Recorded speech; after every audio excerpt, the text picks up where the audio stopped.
Our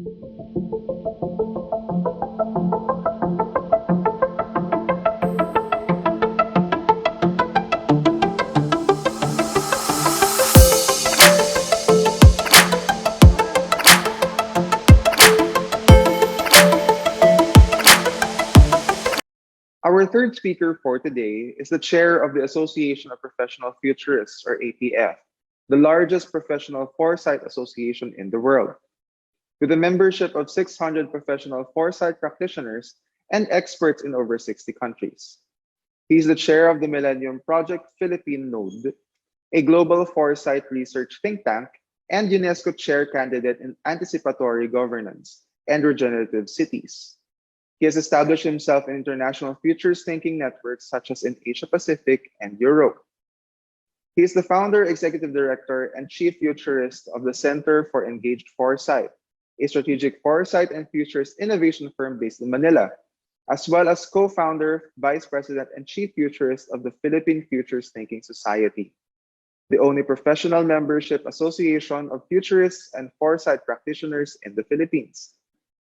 He has served as a senior futures consultant and advisor for the Asian Development Bank, the Rockefeller Foundation, East-West Center Leadership Academy, UNICEF, UNDP, UNESCO, UNFCCC, UNHCR, and a research person for the Philippine Senate Committee on SDGs, Innovation, and Futures Thinking, the National Academy of Science and Technology, DOST Picard, CHED, among so many others.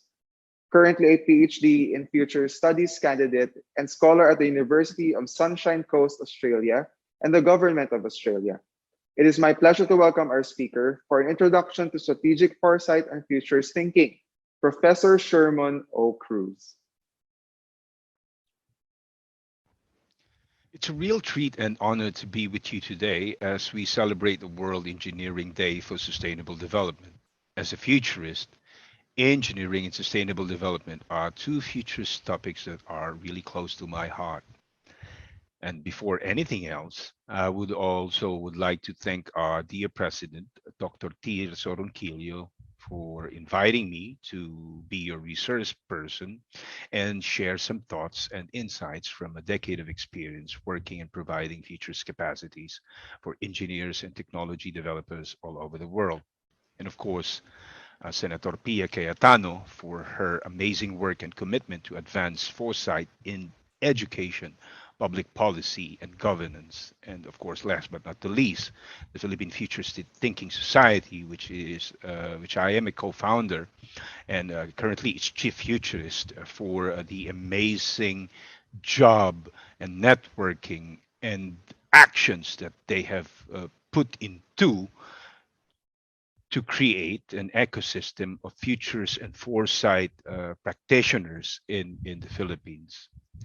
The effort and the achievements of the Philippine Futures Thinking Society has, in fact, inspired the world from the US to Europe and China, including Taiwan and other continents, were inspired by the story of the Philippine Futures Thinking Society's approach to Hiraya foresight. Now, we all know that our deep-seated desire to improve our lives has been burning for centuries. Everyone wants to make our or their lives better, our health, our well-being, and the world that we live in a little bit, if not, I would say, exceedingly better. According to the futurist and engineer John Brown, all these wishes and dreams might not have come true or might not have become possible without engineering. In his exact word, he said that all these things become possible through engineering. That without it, we cannot make progress. I would say that engineers are stewards of the future. Their imaginings and the values that they advance, which is to build and invent the future, have impacted for many centuries and more recently has become more impactful in the way we work and in the way we live today. Engineering is everywhere, and their influence and impact, while more often than not easily overlooked, engineers and engineering had made our lives richer, wiser, more resilient, more sustainable, and happier. In this presentation, I would like to accentuate technology foresight, engineering, and breakthrough innovations in futures thinking. The unicorns of Silicon Valley, Google and Facebook, are turning 22 and 17 years of age, respectively, this year. And the organization that I currently chair, which is, of course, as you can see here, the Association of Professional Futurists, is as well turning 20 this year. If you come to think of it, this American global based organizations are still teenagers. But then this also brings into view that the technological aspect of the future comes in like a tsunami of change. They grow and impact the world exponentially. But then, despite the exponential rise of emerging technologies in the last 10 years, the socialized aspect or the social aspect that incorporates the view of sustainability and technological development from adoption, understanding, ethics, and acceptance is something that we need to better understand and appreciate, given that the sustainability aspect of technological development is unfortunately slow and that uncertainty surrounds the emergence and adoption of technological development. But then, despite the societal and structural challenges of technological progress, there are breakthroughs. And I would like to call in this question now to all of you and perhaps reflect on some possible answers. Are breakthroughs in both technological and engineering development closer than we normally perceive or imagine it to be? Alexander Graham Bell invented the telephone in the 1870s, but the first international phone call was made in 1881. Public acceptance of the telephone came about in the 1920s. Imagine that. It took half a century for the public to embrace the telephone. The automated teller machine was introduced in the late 1960s, but it took off globally in the 1990s. From its infancy stage to public acceptance, it would take around 30 to 40 years for the world to embrace this new technology. In hindsight, it appears that the adoption and acceptance of technological and engineering innovation takes time to occur. We've seen this in many foresight cases and future studies about technological change and weak signals of change. That emerging issues such as technological innovation may require some time for it to become truly disruptive. Malcolm Gladwell, perhaps, was right to assume that while technological aspect of the future comes into our attention too quickly, the social aspect of technology may take forever to evolve. But the point in doing foresight is to spot emergence even before they occur as an opportunity or as a problem. But then, recently with the pandemic, we've seen a lot of improvisation and experimentation going around all over the world.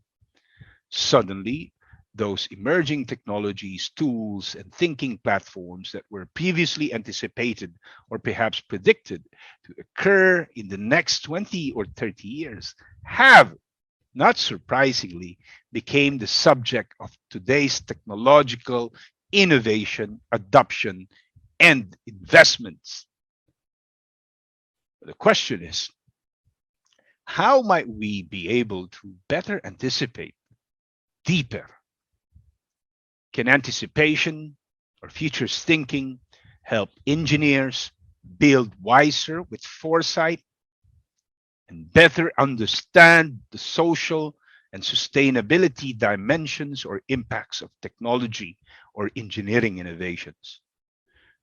3 decades ago, there was this psychologist, Canadian psychologist named Philip Tetlock. who was curious and who did challenge the view that experts are good at predictions. To test this assumption, for 20 years, he immersed himself in the largest prediction study ever conducted. He gathered experts from a wide variety of fields, including engineering or engineers of all sorts, and gathered an amazing 82,000 predictions about the future. Then thereafter, he tabulated the result, and his conclusion was experts were terrible at predictions. But then, after sorting his data, he discovered that there was a small group of experts who were a little bit better at making predictions. And who were they? According to the psychologist Tetlock, they were the people who were one, open minded, two, who were willing to change course, three, and who were willing to admit their mistakes. In a nutshell, according to the Tetlock, they were the generalist, not the specialist. The generalists have the ability to look at things and stuff from a number of multiple perspectives, that they are not committed to a particular way of knowing reality. Their asset was, according to Tetlock, as far as the generalist is concerned, and I would say the futurist, was their endless sense of questioning, curiosity, and wonder. Their resource was their imagination and the future as an asset to innovate today. Remember the Wright brothers who invented and flew the first flying object? They were inspired by a helicopter toy that was little more than a stick that probably cost around 50 cents, in dollar, of course. The brothers were self-taught engineers. In fact, they were bicycle mechanics. But they were brave in that they did not only invented something that could fly, they learned through experimentation. They built their capability, their skills to fly, despite the risk that any one of them could get killed in the process. They knew that if they would fly the plane that they invented themselves, that it could kill them. But it was through their intense concentration and ridiculous drive, intense curiosity, and imagination, coupled with extreme bravery, to prototype, simulate, test, design, and redesign, and evolve the first flying machine. And the rest is, as we know it, was the future. But where does breakthrough innovation in technological development and engineering design begin? It begins in our imagination. And imagination is the currency of breakthrough futures thinking and technology foresight. It reminds me of the story in a dialogue between Cheshire the Cat and Alice in the movie Alice in Wonderland. Cheshire Cat once told Alice that imagination is the only weapon we have in the fight against reality. But then, how do we actually leverage in our imagination as an asset and resource and tool to innovate and change today? First, we must be conscious and we must be aware of our capacity to anticipate the future and anticipate emergence. We must learn how to use the future as an asset, resource, and tool to innovate today. Second, we must be conscious of our anticipatory capacities and build our anticipatory capabilities through futures literacy. We must learn how to rigorously imagine, rigorously reflect, think, and ask and wonder, what are the sources of my imagination? We must be conscious about what and why we imagine things and stuff. This is particularly true in design, whatever that might be. Third, what are the values that informs my dreaming? I would like to repeat it again. What are the values that informs my dreaming and my belief of what's possible? Am I willing, or are we willing to be brave like the Wright brothers and change the course when necessary? It has been said by a philosopher futurist, Spanish philosopher futurist, that life is a collision with the future. When we innovate or invent something or design something that is novel, transformative, and radical, it implies that we are colliding with the future. Am I willing to see the world from a different standpoint? Am I committed to a sustainability ethics or a sustainability worldview? Can I see the potential that others couldn't see?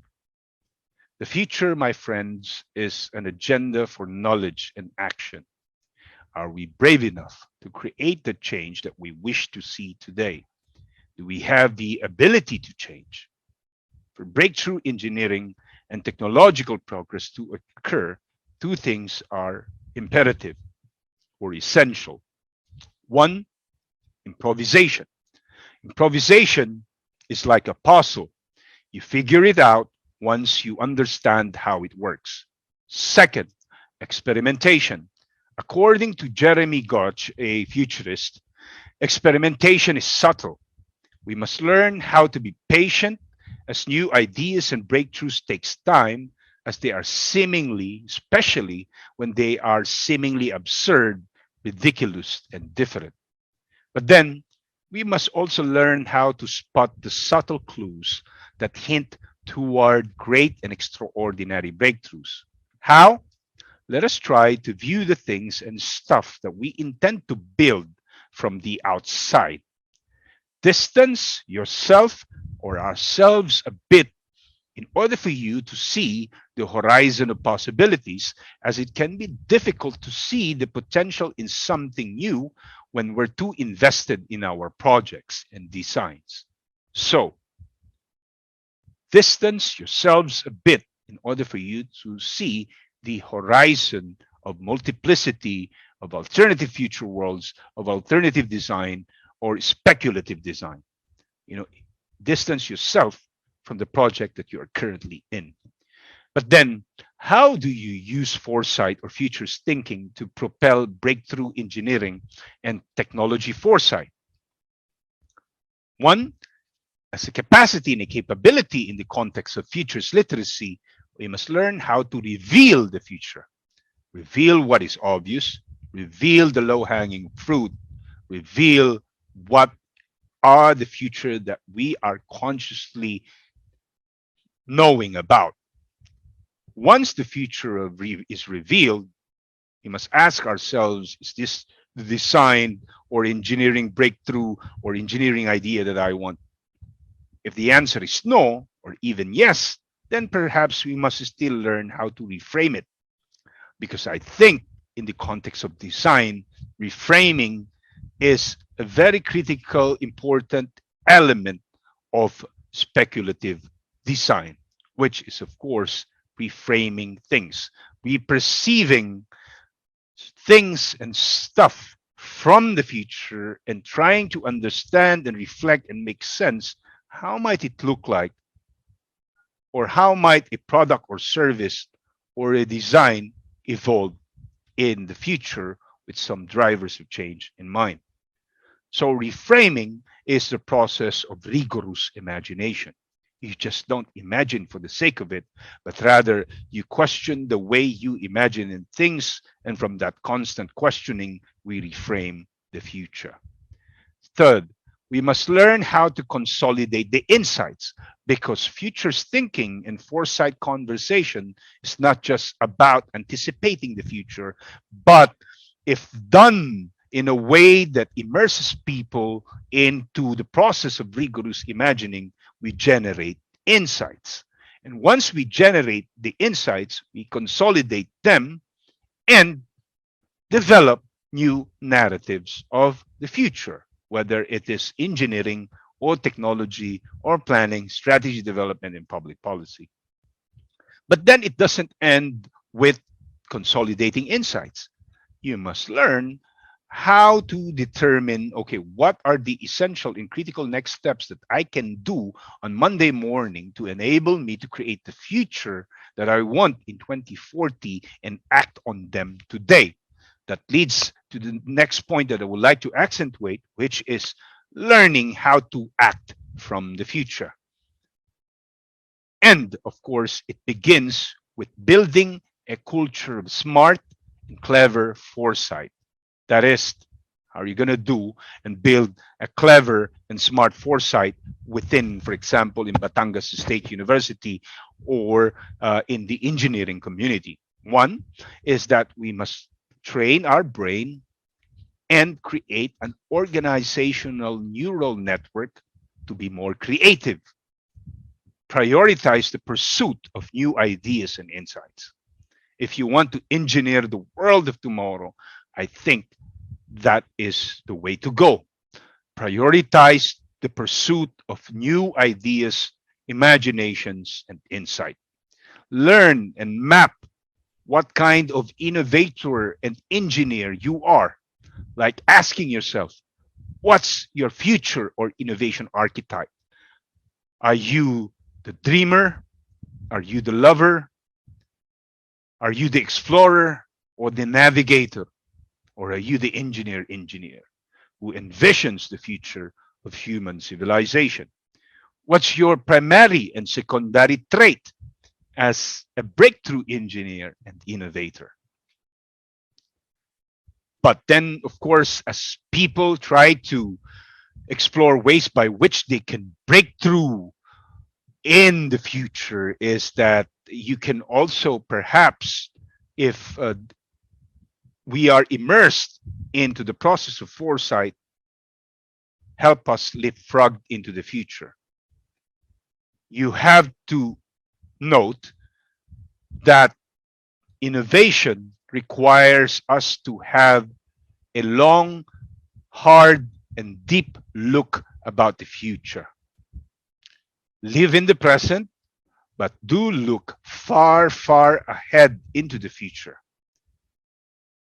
And by looking far ahead into the future while we live in the present, it enables us to see the insight that perhaps might excite us to create authentic, sustainable, and novel innovation. Why? Because according to Bob Johansen, he said that once you see an insight, you cannot unsee it. And thus, if you cannot unsee it, you must act, you must make, you must improvise, experiment, and succeed. Second, and this is the final point that I would like to make before I end this speech, is that build a foresight-driven ecosystem in the university. Because breakthroughs begin with a culture of foresight and anticipatory thinking. Must learn how to use the future today. Develop new leadership skills, network, and futures literacies. And by doing that, I'm pretty quite optimistic, learning from my experience, and as the chair of the Association of Professional Futurists and the chief futurist of the Philippine Futures Thinking Society, Batangas State University and the Engineering Society of the Philippines, through futures literacy, can bounce forward wiser and engineer the future better for sustainable development. Again, thank you very much, and I wish everyone a nice day and Hiraya Manawari.